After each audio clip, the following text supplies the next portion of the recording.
जय श्री राधे भक्तों, आज हम उस परम कृपालु देवताओं के गुरु बुद्धि के सागर भगवान बृहस्पति देव की उस दिव्य कथा का श्रवण करेंगे जो न केवल हमारे दुखों को हरती है बल्कि दरिद्रता को जड़ से मिटाकर जीवन में सुख समृद्धि का मार्ग प्रशस्त करती है।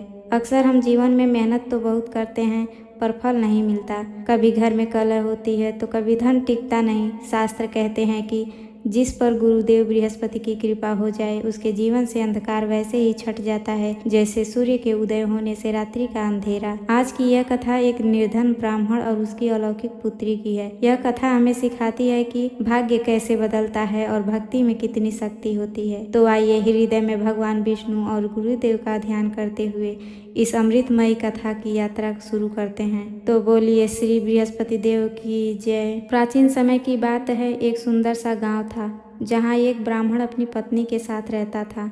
वह ब्राह्मण अत्यंत सीधा, सरल और संतोषी स्वभाव का था। वह दिन भर नारायण नारायण जपता और जो कुछ भी भिक्षा में मिल जाता उसी से अपना जीवन निर्वाह करता था। लेकिन उसकी पत्नी उसके बिल्कुल विपरीत थी। वह स्वभाव से बहुत चिड़चिड़ी थी। वह न कभी ईश्वर का नाम लेती, न घर की सफाई करती और न ही किसी अतिथि का सत्कार करती। वह सदा अपने पति को कोसती रहती कि तुम कैसे ब्राह्मण हो जो हमें 2 वक्त की रोटी भी ठीक से नहीं खिला सकते। समय बीतता गया। ब्राह्मण की तपस्या और पूर्व जन्म के पुण्यों के कारण उनके घर में एक कन्या ने जन्म लिया। वह कन्या साधारण नहीं थी। उसके मुख पर एक दिव्य तेज था। जैसे जैसे वह बड़ी हुई उसकी रुचि सांसारिक खेलों में नहीं बल्कि पूजा पाठ में बढ़ने लगी। वह कन्या प्रतिदिन सुबह उठकर ब्रह्म मुहूर्त में स्नान करती और विधि विधान से भगवान बृहस्पति देव की पूजा करती। वह कन्या जब पाठशाला जाने लगी तो एक अनोखा चमत्कार होने लगा। वह अपनी मुट्ठी में थोड़े से जौ के दाने लेकर जाती और रास्ते भर उन्हें बिखेरती हुई जाती। वह मन ही मन कहती, हे बृहस्पति देव, यह आपके चरणों में अर्पित है।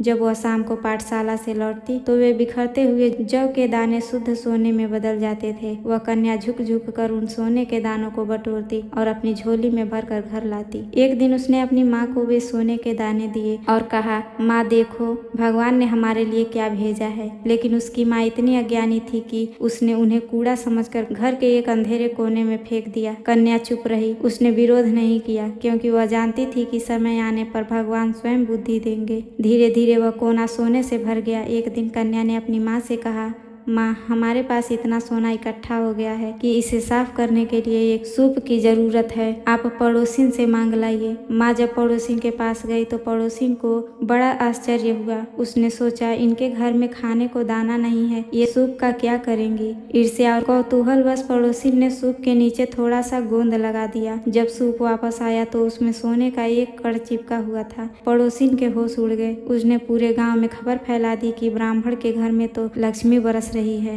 उधर कन्या ने अपने पिता से कहकर एक सोने का सूप बनवाया। वह उसी से सोने के दाने साफ करने लगी। उसकी कीर्ति चारों ओर फैल गई। उस नगर के राजा तक जब यह खबर पहुंची कि एक ब्राह्मण की कन्या सोने के सूप से अनाज साफ करती है तो राजा ने सोचा कि वह कन्या साक्षात लक्ष्मी का अवतार है। राजा ने ब्राह्मण के घर रिश्ता भेजा और बड़े ही धूमधाम से उस दिव्य कन्या का विवाह राजा के साथ संपन्न हुआ। लेकिन भक्तों, यहाँ एक बड़ी सीख छिपी है। जैसे ही वह कन्या जो साक्षात उस घर की लक्ष्मी थी विदा होकर महल गई, ब्राह्मण के घर से बरकत भी चली गई। ब्राह्मण फिर से निर्धन हो गया। उसकी पत्नी के पास फिर से खाने के लाले पड़ गए। एक दिन भूख से व्याकुल होकर ब्राह्मण अपनी पुत्री से मिलने महल पहुंचा। पुत्री ने अपने पिता का बहुत आदर सत्कार किया। जब पिता चलने लगे तो पुत्री ने उन्हें बहुत सारा धन और स्वर्ण मुद्राएं दी। ब्राह्मण खुश होकर घर पहुंचा, लेकिन उसकी पत्नी ने वह सारा धन फिर से गलत कामों में गंवा दिया और फिर से गरीब हो गई। ब्राह्मण फिर अपनी बेटी के पास गया। इस बार पुत्री ने सोचा, मेरे पिता को धन देने से कुछ नहीं होगा